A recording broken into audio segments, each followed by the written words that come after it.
Quando comecei a servir como líder de igreja, Jen era responsável pelo trabalho da nossa igreja. Éramos da mesma faixa etária e nos dávamos bem. Sempre conversávamos sobre como estávamos nos sentindo. E ela era amorosa, prestativa e me apoiava quando eu enfrentava dificuldades no meu dever. Mais tarde, quando fui promovida a supervisora do trabalho de Jen, ela parecia ter se tornado outra pessoa. Ela mal me cumprimentava e parecia não querer falar comigo. Sempre com a cara fechada. Pensei que talvez estivesse de mau humor por estar sob muita pressão no trabalho. E não dei muita atenção. Mais tarde, numa reunião, ela disse: "Estou com inveja de você por ser responsável pelo meu trabalho. Sinto que eu me saio bem. Então por que não fui escolhida? Todos devem achar que não estou à altura da tarefa. A ideia de não ser valorizada e estimada me deixa tão negativa que eu não quero cumprir um dever." Então percebi que ela vivia de cara fechada por causa da inveja. Mais tarde, a irmã que era minha parceira me contou que Jen era de caráter instável e que se importava com status e era teimosa. Quando estava ruim, isso impactava o trabalho. Ela queria que eu ajudasse a Jen. Pensei que, embora ela se preocupasse demais com status, ela era simples e aberta. E que, na comunhão, conseguia refletir e entender a si mesma. Não devia ser um problema tão sério. Além disso, ela era nova. Então era normal sentir alguma inveja ou ser competitiva. Mas depois de um tempo, percebi que ela realmente se concentrava demais em status. E que ficava negativa e desleixada quando não recebia o prestígio que desejava. Por exemplo, quando minha parceira e eu percebemos algumas falhas no dever dela e as apontamos para ela, Jen achou que estávamos tentando destruir sua imagem na frente dos outros obreiros. E se recusou a conversar conosco depois disso. Quando designávamos outra pessoa e não ela para uma tarefa, ela ficava mal-humorada, achando que não era valorizada. Às vezes se sentia tão injustiçada que chorava nas reuniões. E todos tinham que largar tudo e comunicar com ela. Ela ficava feliz e se abria quando todos se reuniam ao redor dela para ouvi-la comunicar. Quando ela entendia algo sobre si, chorava de arrependimento, dizendo que sabia que se concentrava em status e que queria mudar, mas que não conseguia deixar de manifestar isso. Quando ouvi isso, pensei que ela só estivesse sendo constrangida pelo próprio caráter corrupto. E que essa obsessão que sentia não podia ser mudada rapidamente. Achei que ela só precisasse de mais ajuda. Posteriormente, ela foi eleita a uma posição de liderança e nos tornamos parceiras novamente. Uma vez, uma irmã foi presa do nada, no dia depois de eu me encontrar com ela. Descobrimos que a polícia estivera observando-a por vários dias. De modo que os irmãos que tiveram contato com ela certamente estavam sendo vigiados. Devíamos avisá-los para que tomassem precauções e fugissem. Com certeza. Eu tinha acabado de vê-la, portanto era provável que eu também estivesse sendo vigiada pela polícia. Por isso não havia como ajudar depois do ocorrido. Escrevi para Jen e outra obreira para discutir nossos próximos passos. Jen não só não sugeriu nenhuma solução, mas aproveitou a oportunidade para criar problemas entre mim e essa obreira. Disse que a irmã foi presa porque eu não seguia princípios em como fazia as coisas. A obreira me viu com maus olhos, me tratou e me podou duramente. Ela soube depois que as coisas não eram bem como Jen tinha dito. E se sentiu péssima. Ela se abriu sobre isso. E disse que também tinha comunicado com a Jen, explicando como aquilo era prejudicar os outros e semear discórdia. Jen não só recusou a aceitar, mas até se justificou. Fiquei chocada ao ouvir isso. Como Jen pôde agir assim? Ela havia sido repreendida por me prejudicar. E por ser desordeira, mas se recusava a admitir. Isso não era aceitar a verdade. Sim. Pensei em como Jen e eu tínhamos trabalhado juntas por tanto tempo. Ela nunca tinha mencionado nenhuma opinião nem preconceito contra mim, nem feito quaisquer sugestões. Perguntei-me se eu estaria fazendo algo errado que a levasse a se sentir restringida. E a dizer aquilo para a minha obreira. Se assim fosse, eu deveria refletir sobre mim mesma com cuidado. Entrei em contato com a Chen e lhe disse francamente como eu tinha reagido àquilo. Também mencionei que o comportamento subversivo e desordeiro dela era maligno. Sim. Chen respondeu dizendo: não foi correto julgá-la daquele jeito na frente da nossa obreira. E andei refletindo sobre mim mesma. Recentemente, tenho buscado status e reputação. Você assume a liderança e lida proativamente com tanto trabalho. E todos apoiam você. Não importa o que você diga, o que sugira. Todos querem ouvi-la. Mas a mim eles desprezam. Eu me sinto desconfortável. E minha corrupção está controlando minha mente. Ela chorava enquanto dizia tudo isso. Fiquei aflita ao vê-la tão magoada. E me senti um pouco culpada. Achei que não tinha dado atenção aos sentimentos dela.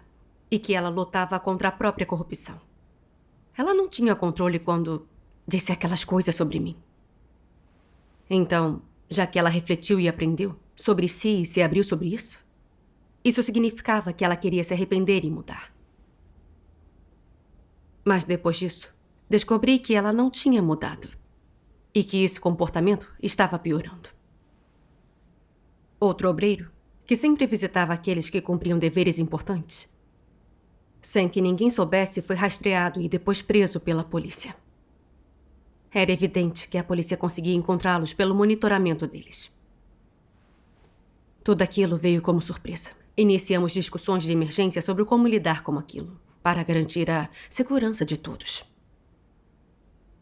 Mas Chen mal abria a boca e parecia um tanto infeliz. Quando tínhamos que decidir em conjunto, ela gaguejava e demorava demais para dizer algo. Isso impactou nosso planejamento.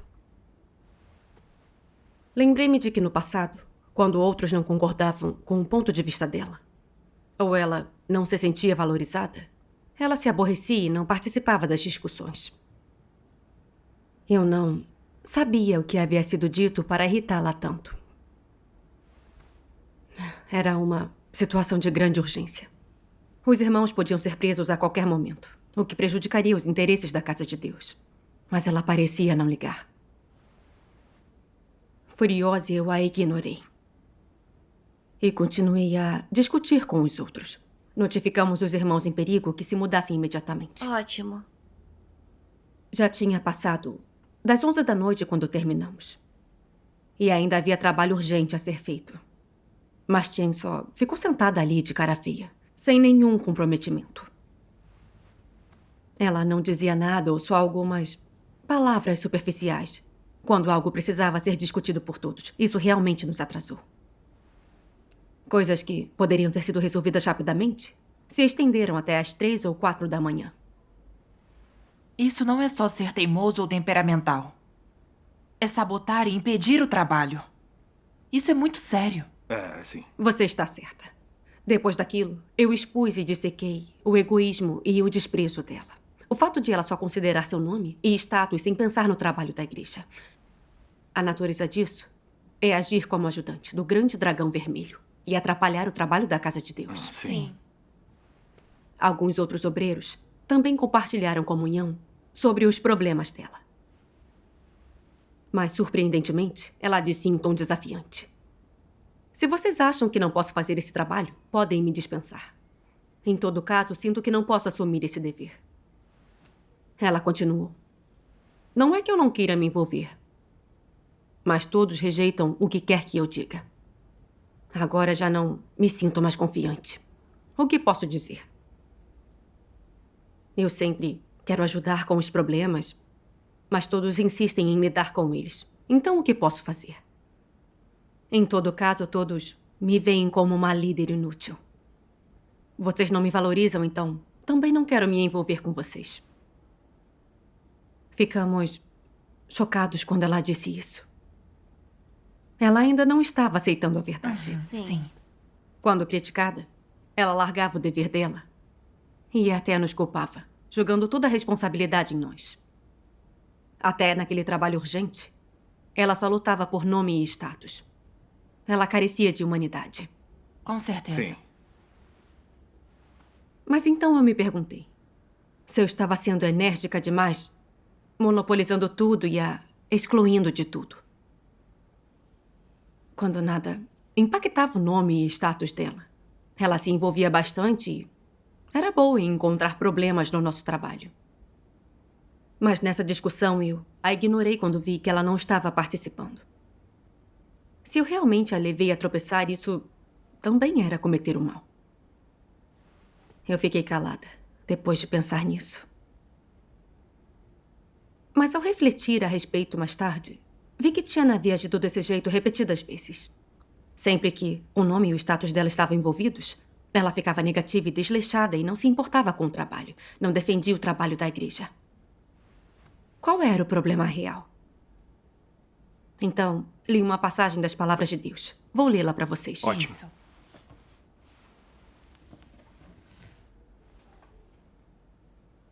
Não importa quão ocupados pareçam estar por fora.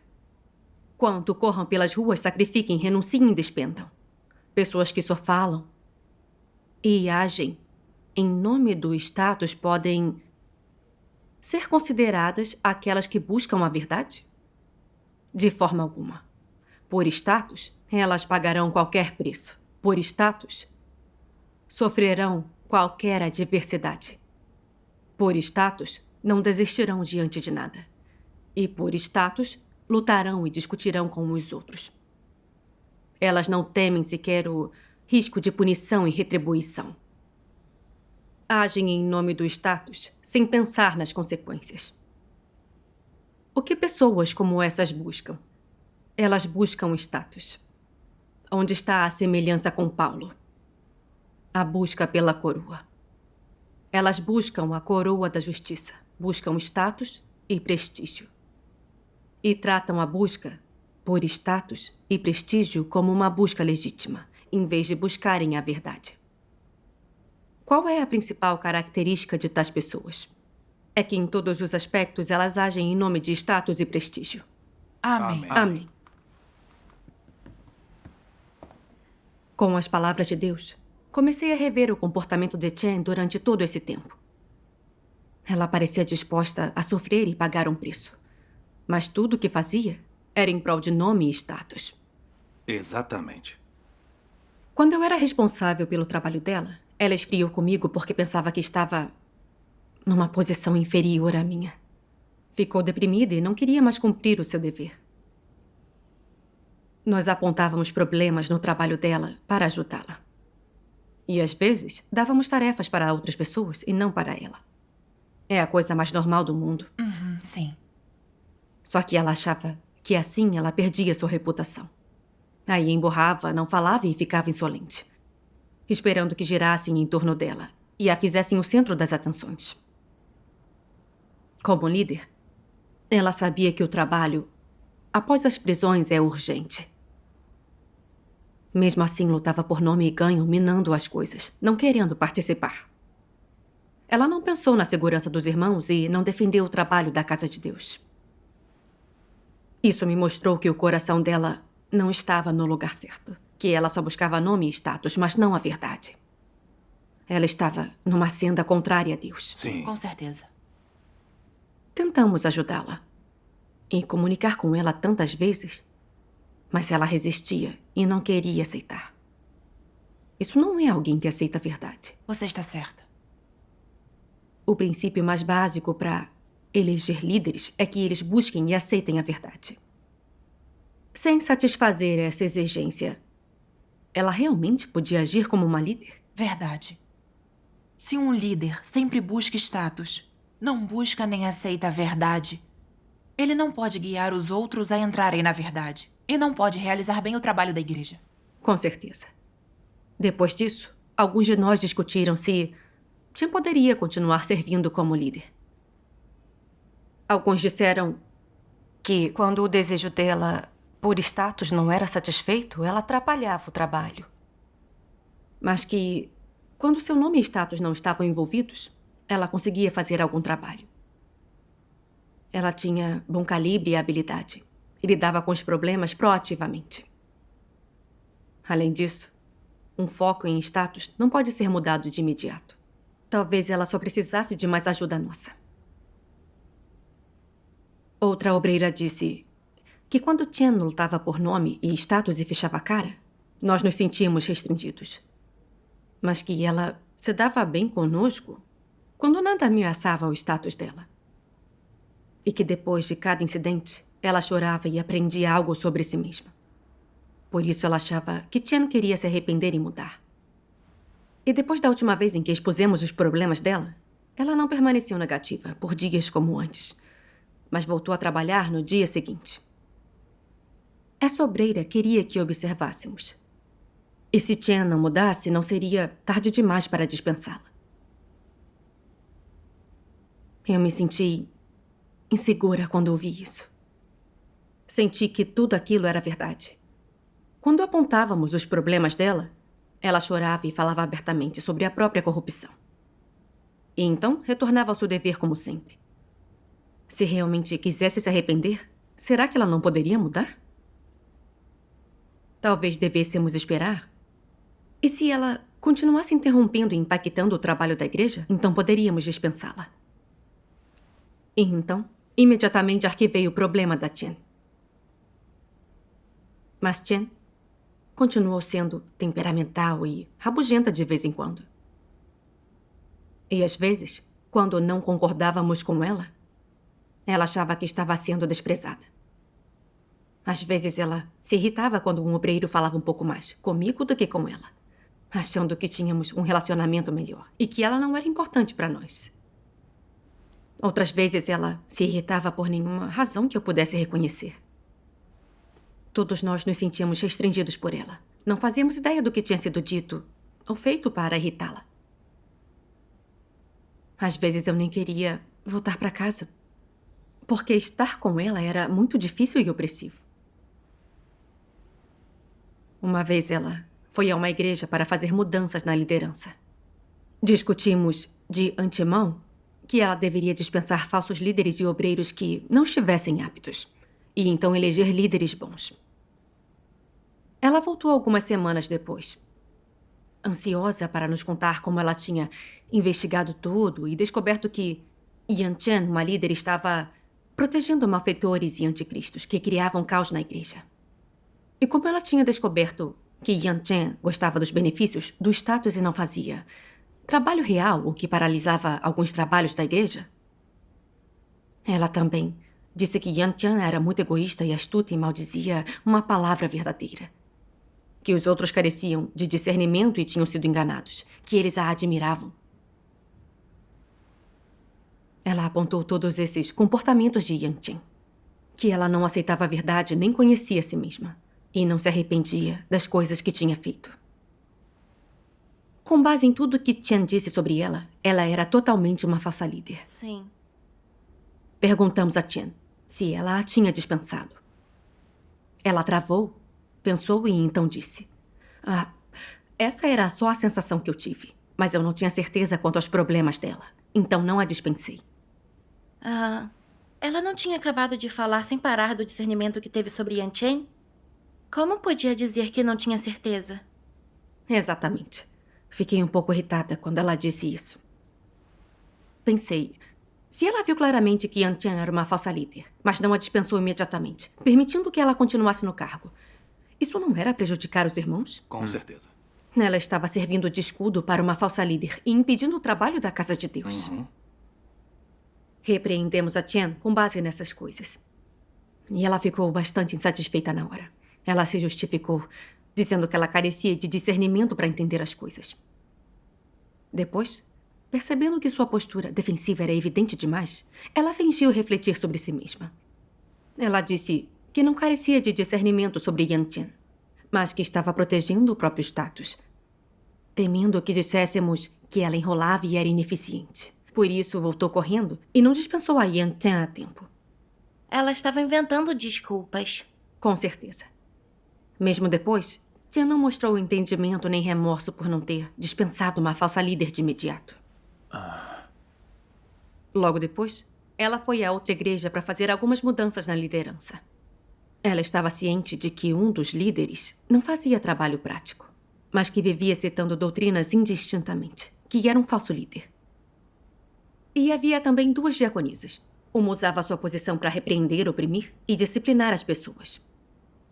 E a outra carecia de calibre para fazer trabalho prático. Os princípios exigiam que fossem dispensadas. É claro. É claro. No fim, Jen só dispensou o líder da igreja, então. Perguntei a ela, por que não demitiu as 2 diaconisas? Ela disse que temia que os líderes e diáconos dissessem que ela não era amorosa e que os outros dissessem que ela era arrogante, cruel e não dava uma chance às pessoas. Ela veio com um monte de outras desculpas. Sempre que falávamos disso posteriormente, Jen só sorria. Ela não tinha nem um pouco de remorso por não tê-las dispensado a tempo. Comunicamos inúmeras vezes sobre a importância desse tipo de trabalho. Tiana havia sido líder por anos, e não é como se ela não soubesse do dano que falsos líderes e obreiros causam à igreja. Mas, só para proteger o nome e o status dela, ela ficou do lado dos falsos líderes, protegendo-os. Isso era um impedimento sério ao trabalho da igreja. Com Sim. certeza. Comunicávamos com ela sobre a natureza de suas ações. Ela sempre dava desculpas, mas sem nenhum autoconhecimento, sem remorso ou senso de culpa. Que tipo de pessoa era ela? Com essa pergunta em mente, clamei a Deus em oração e comuniquei com os outros obreiros. Depois, li uma passagem das palavras de Deus. A atitude arquétipica dos anticristos em relação a tratamento e poda é recusar-se a aceitar ou admiti-los. Não importa quanto mal tenham cometido, quanto dano tenham causado à entrada. Na vida do povo escolhido de Deus e ao trabalho da casa de Deus, eles não sentem nenhum remorso, não acham que devem nada. Sob esse ponto de vista, os anticristos têm humanidade? Não. Eles causaram todos os tipos de danos ao povo escolhido de Deus. Trouxeram dano a todo tipo de trabalho da casa de Deus. O povo escolhido de Deus o vê e vê os sucessivos atos malignos dos anticristos. E mesmo assim, os anticristos não aceitam nem reconhecem esse fato. Teimosamente admitem nenhum erro. Não admitem que estão errados, que são responsáveis. Isso não é um indício de que estão fartos da verdade? Os anticristos estão fartos da verdade e permanecem inabaláveis até o fim. Isso prova que os anticristos nunca levaram a sério as palavras de Deus, as verdades que Deus expressa e a obra que Deus faz. Eles não creram em Deus. São subalternos de Satanás. Vêm perturbar e interromper o trabalho da casa de Deus. Em seu coração há somente nome e status. Eles acreditam que, se reconhecessem o seu erro, eles teriam que aceitar a responsabilidade.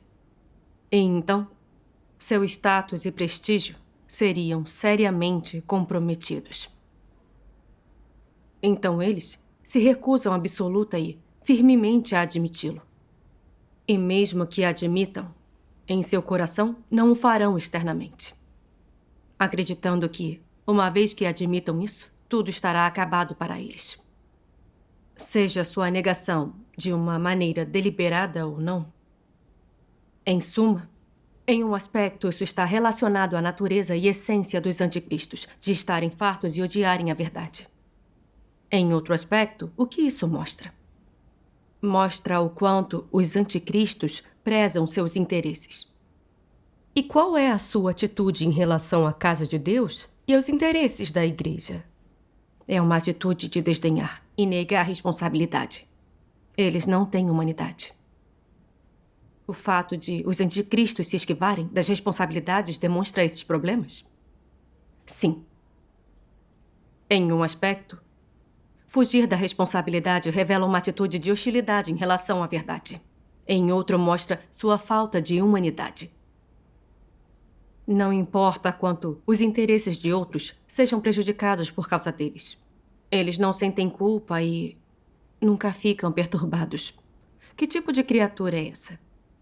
Mesmo que admitissem em seu coração, pensando, eu tive algo a ver com isso, mas nem tudo foi culpa minha. Até essa pequena admissão mostraria alguma humanidade, consciência, patamar moral. Mas os anticristos não têm nem mesmo esse pouquinho de humanidade. O que, então, eles são? A essência dessas pessoas é o diabo. Elas não veem o dano enorme que causaram aos interesses da casa de Deus e não estão nem de longe perturbadas em seu coração. Tampouco repreendem a si mesmas. Muito menos se sentem endividadas. Seu coração é mesmo feito de carne e sangue? Elas são mesmo pessoas? Isso jamais deveria ser visto em pessoas normais. Isso é o diabo. Amém. Amém. As palavras de Deus me mostraram que anticristos jamais aceitam a verdade. Que, por natureza, eles desprezam a verdade. Quando são podados e tratados, eles inventam desculpas, recusando-se a aceitar. Não importa o quanto suas ações machuquem os irmãos ou prejudiquem o trabalho da casa de Deus, eles nunca se sentem mal e jamais se arrependem ou se sentem culpados. Sim. Correto. Quando alguém expõe a maldade deles, eles preferem morrer antes de admitir, só para proteger sua imagem. São muito indiferentes e irresponsáveis em relação ao trabalho e aos interesses da casa de Deus. E estão até dispostos a sacrificar os interesses da casa de Deus e os irmãos para o bem do próprio nome e status. Eles não têm nenhuma consciência e razão e nenhuma humanidade. São demônios, Satanás. São mesmo. Percebi que o comportamento de Chen era exatamente igual ao que o Deus revela sobre os anticristos.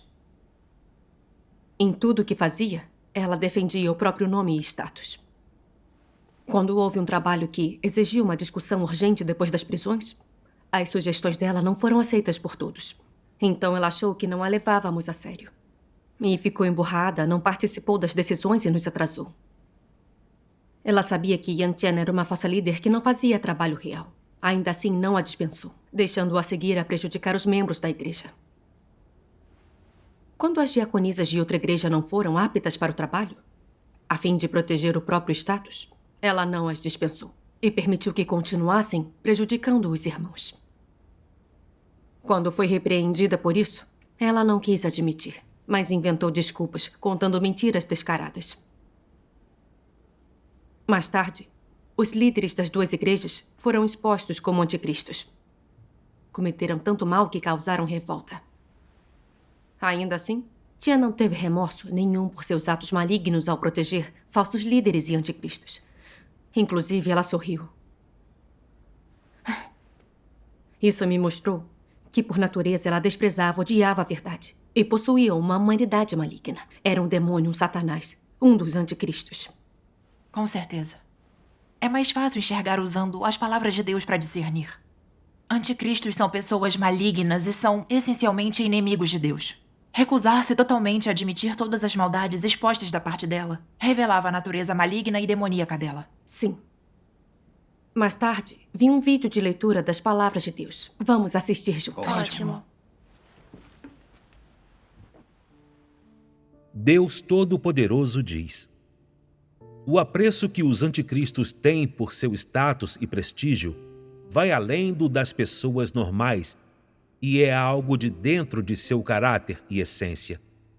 Não é um interesse temporário, nem o efeito transitório de seu ambiente. É algo de dentro de sua vida, de seus ossos, e é, portanto, sua essência. Isso quer dizer que, em tudo que um anticristo faz, sua primeira preocupação é seu status, seu prestígio, nada mais. Para um anticristo, status e prestígio são sua vida e seu objetivo vitalício. Em tudo que faz, sua primeira consideração é: o que acontecerá com meu status e com meu prestígio? Fazer isso me dará prestígio? Elevará meu status na mente das pessoas? Essa é a primeira coisa em que ele pensa, e é prova suficiente de que ele tem o caráter e a essência de um anticristo. Se não fosse assim, ele não se esforçaria tanto. Pode-se dizer que, para um anticristo, status e prestígio não são uma exigência adicional, muito menos algo extrínseco do qual ele pudesse abrir mão. São parte da natureza dos anticristos. Estão em seus ossos, em seu sangue. São inatos para eles. Os anticristos não são indiferentes a se possuem status e privilégio. Essa não é sua atitude. Qual então é sua atitude? Status e privilégio estão intimamente conectados ao seu dia a dia, ao seu estado diário, ao que aspiram diariamente. E assim, para os anticristos, status e prestígio são sua vida. Não importa como vivam, não importa o ambiente em que vivam, não importa o trabalho que façam, não importa ao que aspirem, quais sejam seus objetivos, qual seja a direção de sua vida, tudo gira em torno de ter uma boa reputação e uma posição alta. E esse objetivo não muda. Eles nunca conseguem deixá-lo de lado. Essa é a face verdadeira dos anticristos e sua essência. Você poderia colocá-los numa selva primordial, no meio das montanhas, e mesmo assim, eles não renunciariam a status e prestígio. Você pode colocá-los num grupo de pessoas comuns, e tudo em que pensam continua sendo status e prestígio. Uma vez que adquirem fé, eles veem status e prestígio como equivalentes à busca de fé em Deus. O que quer dizer que, enquanto trilham a senda de fé em Deus, eles também buscam status e prestígio. Pode-se dizer que, em seu coração, eles acreditam que a fé em Deus e a busca da verdade são a busca de status e prestígio. Busca de status e prestígio também é a busca da verdade. E ganhar status e prestígio é ganhar verdade e vida. Se acham que não têm prestígio nem status, que ninguém os admira, ou os venera, ou os segue, eles ficam muito frustrados. Acreditam que não faz sentido acreditar em Deus, que isso não tem valor, e dizem para si mesmos: essa fé em Deus é uma perda de tempo? É inútil? Muitas vezes eles ponderam sobre tais coisas em seu coração. Ponderam sobre como podem construir um lugar para si na casa de Deus.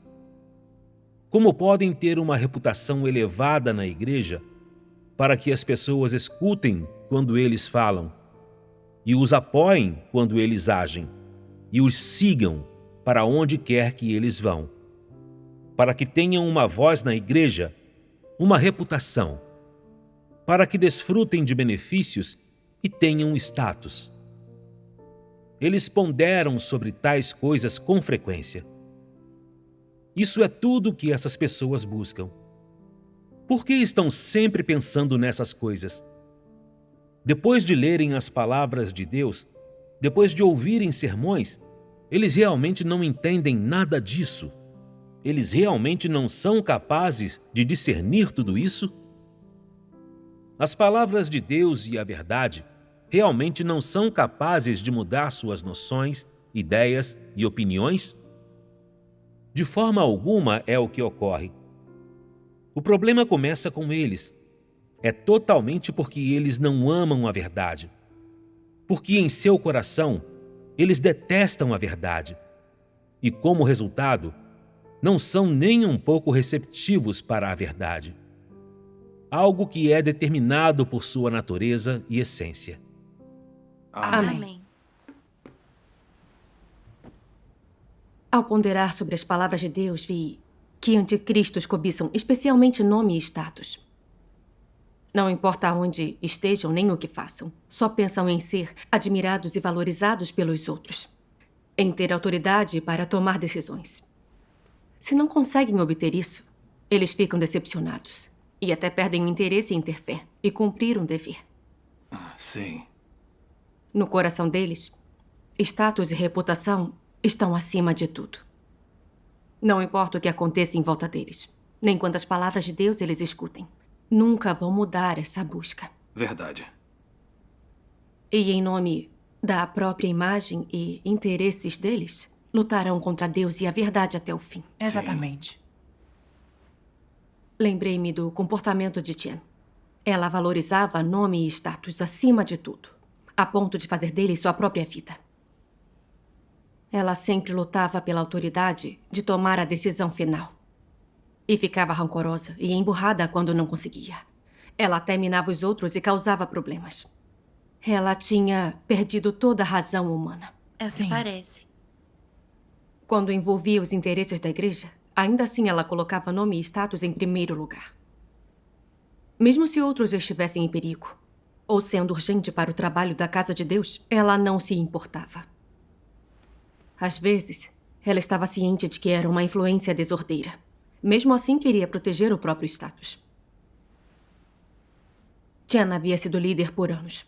Falsos líderes e anticristos deviam ser dispensados, ela sabia. Mas só queria proteger o próprio status.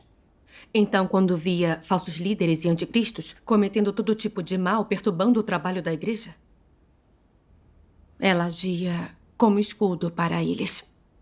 Isso fez mal ao trabalho da igreja e prejudicou seriamente a entrada na vida dos membros da igreja. Sim. Claro. Ela era cúmplice do mal e trabalhava descaradamente contra Deus. Sim. Lembrei-me desta passagem das palavras de Deus. Todos que foram corrompidos por Satanás têm caráter corrupto. Alguns não têm nada, além de caráter corrupto. Enquanto outros são diferentes. Eles não só têm caráter satânico corrupto, mas sua natureza é também extremamente maliciosa. Não só suas palavras e ações revelam seu caráter satânico corrupto. Elas são o genuíno diabo Satanás. Sim. Seu comportamento interrompe e perturba a obra de Deus. Prejudica a entrada na vida de irmãos e irmãs. E danifica a vida normal da igreja. Mais cedo ou mais tarde, esses lobos em pele de cordeiro precisam ser removidos. Uma atitude impiedosa, uma atitude de rejeição deveria ser adotada para com esses lacaios de Satanás. Só isso é ficar do lado de Deus. E aqueles que deixam de fazê-lo estão chafurdando na lama com Satanás. Amém. Amém. Amém. Ela era uma líder mais longe de defender os interesses da casa de Deus. Quanto mais crítico ou urgente era, mais ela se transformava em um obstáculo. Ela era sempre assim. Isso não era só mostrar alguma corrupção ou carecer de discernimento no momento. Ela atrapalhava e minava conscientemente o trabalho da casa de Deus. É isso que Deus descreveu como o genuíno diabo Satanás. Sim. Com base nos princípios, esse tipo de pessoa deve ser removido da igreja. Com certeza.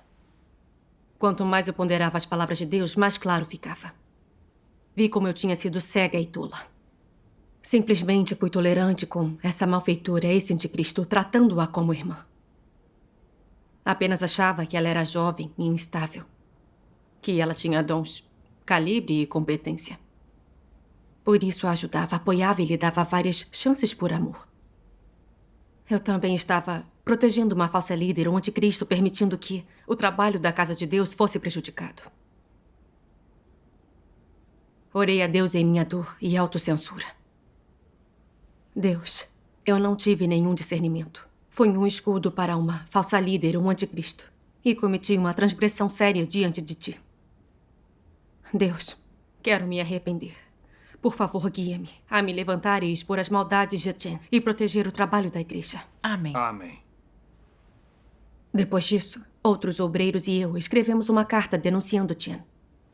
E então expusemos e dissecamos seus atos malignos para ela.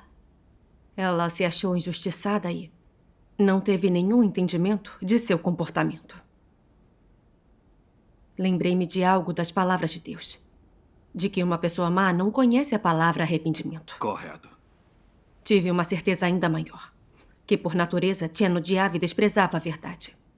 Não importava quanto mal cometesse, nem que fracassos experimentasse. Ela não conseguia se arrepender de verdade. Sim. Nós a dispensamos de acordo com os princípios. Graças a Deus. Depois de ser dispensada do cargo, ela não refletiu nem um pouco sobre si mesma. Continuou dizendo que a casa de Deus carecia de amor. E, no fim, desistiu da própria fé. Isso me mostrou que Chen era um anticristo, uma incrédula exposta por meio da obra de Deus. Ela foi oficialmente expulsa da igreja. Graças a Deus. Graças a Deus. Na casa de Deus, a verdade e a justiça detêm o poder. Nenhum falso líder ou anticristo pode fincar o pé na igreja. Correto. Depois, refleti sobre mim mesma. Por que eu não tinha reconhecido um anticristo bem do meu lado? O que me faltou para que eu não tivesse esse discernimento? Percebi, por meio dessa reflexão, que, após lutar pela própria imagem, ela sempre se abria sobre seu comportamento e opiniões. E, às vezes, até derramava lágrimas. Eu achava que ela se preocupava com status, mas que conseguia aceitar a verdade e queria se arrepender.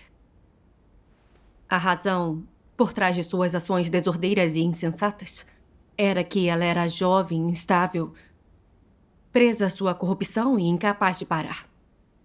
Por isso, eu só oferecia comunhão e ajuda. E sempre tentava refletir e entender a mim mesma. Além disso, quando o nome e status dela não estavam envolvidos, ela se dava bem com os outros e assumia um fardo pelo seu dever. Eu fui enganada por essa imagem falsa que ela criou. Mais tarde, vi outro vídeo de uma leitura das palavras de Deus que realmente me ajudou a entender isso. Vamos assistir juntos. Ótimo.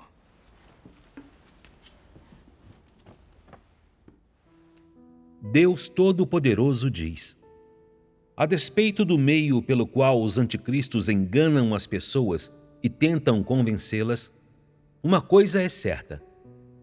Em nome de seu poder e status, eles quebram a cabeça e usam todos os meios à sua disposição para alcançar seus objetivos. Algo mais também é certo. Não importa o que estão fazendo, eles não estão cumprindo seu dever. Muito menos o fazem para cumprir bem seu dever, mas para alcançar seu objetivo de tomar o poder dentro da igreja. Além disso, não importa o que estão fazendo, eles nunca levam em conta os interesses da casa de Deus, muito menos levam em consideração os interesses dos escolhidos de Deus. Você nunca encontrará nenhuma dessas coisas no dicionário do anticristo. Ambas estão naturalmente ausentes neles. Não importa o nível de liderança que ocupam, eles são totalmente indiferentes aos interesses da casa e dos escolhidos de Deus. Para eles, os interesses e o trabalho da casa de Deus nada têm a ver com eles. Ambos são desdenhados por eles. Eles só consideram status e interesses próprios. Às vezes, se alguém reporta que eles fizeram atos perversos demais e o autodescobrem, eles sentirão como se estivessem prestes a perder o status.